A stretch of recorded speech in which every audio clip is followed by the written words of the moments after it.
Are you feeling overwhelmed by the world right now? Like you're picking up on other people's energy and emotions without realizing it? Today, I'm going to share with you practical tools to keep your energy centered and grounded, even during turbulent times.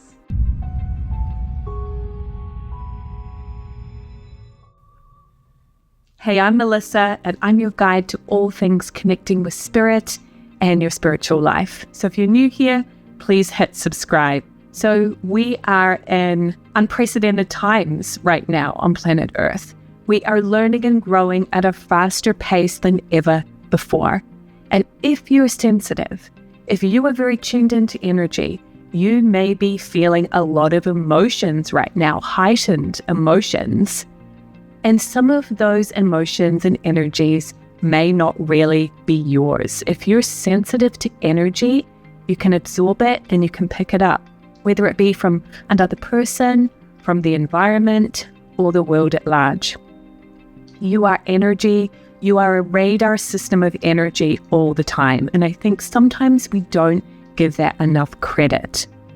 So today I'm going to share with you some tools to help you to be grounded and centered and relaxed, no matter what is going on around you.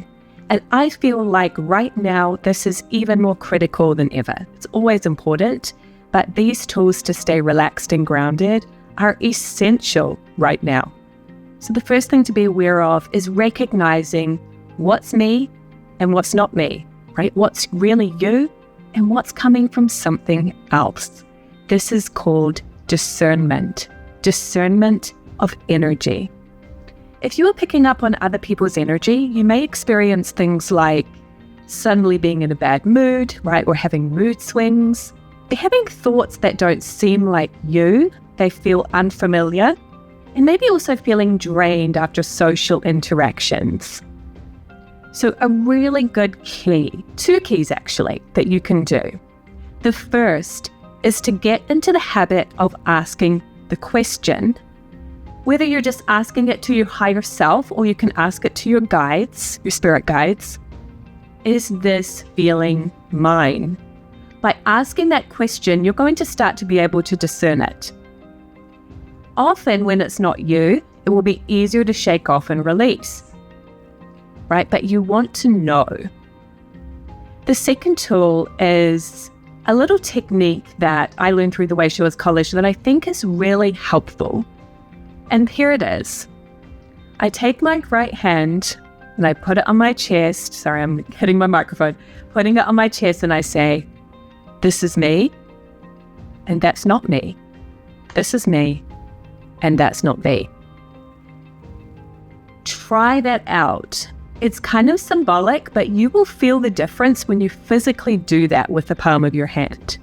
You'll start to create what I call detachment, where energy, instead of bombarding you and you absorb it all, you kind of have a buffer zone of energy around you so that you can recognize it coming and say, no, that's not mine, right? And just let it go the other way.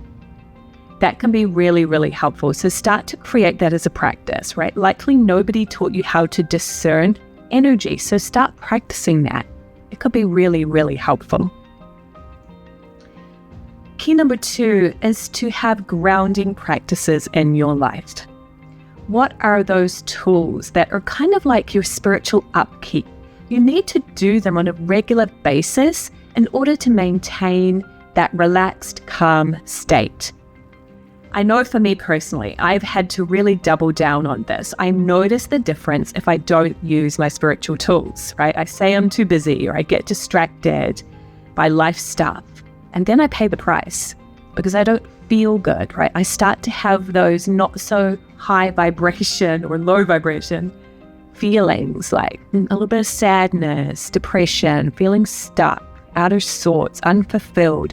Those things will actually creep in when I don't use my spiritual tools. It happens to all of us. But like I said, I feel like right now it's more important than ever.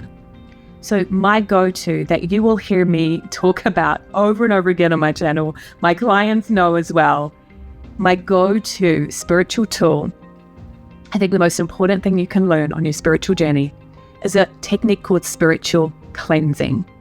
It's very simple. It's going to take you less than a minute to do. It's a way of simply raising your vibration to be more relaxed and clear. It's going to help you to be more connected with your guides. And it's also going to help you to create that buffer zone that I was just talking about, to where you can start discerning energy and what's you and what's not you. I'm not going to take the time to explain the whole technique in this video. It will take too long, but I have a free video training. So I highly encourage you to go to that, sign up, and absolutely free, learn the spiritual cleansing technique and start practicing it often in your day. And let me know after you've done that how it helps you. Breath is another amazing tool to stay grounded and relaxed. I think we all know that, but how often do we actually do it, right? So for those of you who have learned some of this stuff from me before, are you actually doing it? It's always a good recheck. I have to do that myself as well. So taking some long, slow, deep breaths, different breathwork techniques if you've learned that. But even just that practice of saying, okay, I'm just going to sit for a few minutes and breathe in slowly and out slowly. That will start to move energy through your chakras in a really different way, in a way that helps you to feel aligned and relaxed. And finally, I think you've heard this one before too, but are you doing it? Going outside, being in nature, right? It's springtime here. I'm so happy because I'm not really a winter person. I don't like the cold. So I'm just in heaven right now here in Virginia, where we're having beautiful spring weather, that beautiful like 70s, weather where you can go outside and not be cold and actually not be too hot either. Get outside in nature, right? Try not to make those excuses. Notice the birds, notice the trees, feel that energy, get grounded, have bare feet so you can feel the earth beneath your toes.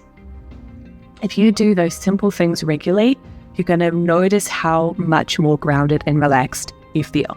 And when you're grounded and relaxed, then you have the inner pivot point to do the rest of what you're here to do, to meet the responsibilities of life, your family, your work, etc., but also to really live your purpose and to be of service. You can't do that if you're out of kilter emotionally and spiritually. Key number 3 is to have a practice with your spirit guides, your angels, connecting with that higher source of wisdom. This can be very simple as well. I encourage you to start a daily routine. And again, I always say, I am not a big meditator. I do not sit down for an hour and meditate, but I do for about 5 or 10 minutes, morning and evening, and I connect with that higher source of wisdom in the universe and with spirit.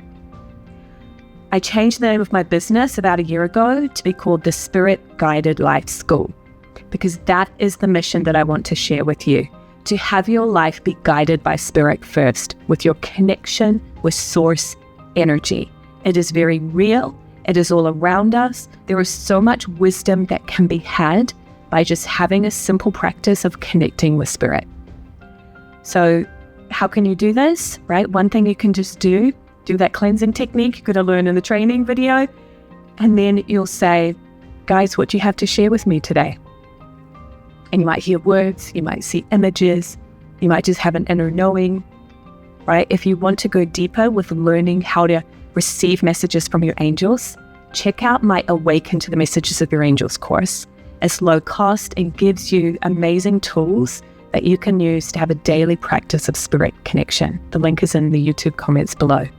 My 4th key I have to share with you is to realize that you are here to live your unique life purpose, not take on the world's problems. When we are bombarded by messages on social media and television and the internet and people around us, it can feel overwhelming. It can feel, right, you are an empathetic, kind person and you want to help. And that is a beautiful thing. And there's absolutely nothing wrong with that. But here's the thing. When you take the weight of the world on your shoulders, you are not actually able to fulfill what you came to do. If you're in alignment with what you came here to do, that is the best service that you can offer the people around you and the world at large. So first of all, it's having an inkling of what that mission and purpose is for you, and then starting to put that into practice in your life, right? But I think it takes some inner reflection first. Get clear on the spiritual purpose before you try to jump out there into the material world and fulfill it, because you need to know what it is. So when we get off course with fulfilling our purpose, we tend to get distracted by the problems of the people around us or other things. And then we start to have that feeling of inner crying, yearning for more. What's next? Because we're not in alignment with our true purpose. There are actually 4 spiritual alarms that let you know when you're getting off track spiritually, right? We all have a niche and a purpose. And when we're in alignment with that, it will feel like being in the flow. It feels like things unfold naturally and gracefully. When you're out of alignment, you will feel stuck. You will feel lost, etc. So you can learn to recognize these alarm bells, ding, ding, ding, letting you know that you're off your spiritual pivot point. The first alarm, if you don't notice the first alarm, then the second alarm starts ringing. If you would like to know what these 4 spiritual alarms are, I'm going to be teaching a workshop with one of my beautiful friends and colleagues, Sondra Kellogg, on the May 31st of 2025. We're going to teach you what these 4 spiritual alarms are so you can be alert and aware and better aligned with your unique life purpose. It's going to be low cost. It's just $44. We want to make this really accessible so that people can really benefit right now and get back into alignment. Let me know in the comments below, which one of these grounding and centering techniques are you going to pick up and do today? And check out this video next. It's all about how to keep your energy compact and clear. I'll see you there.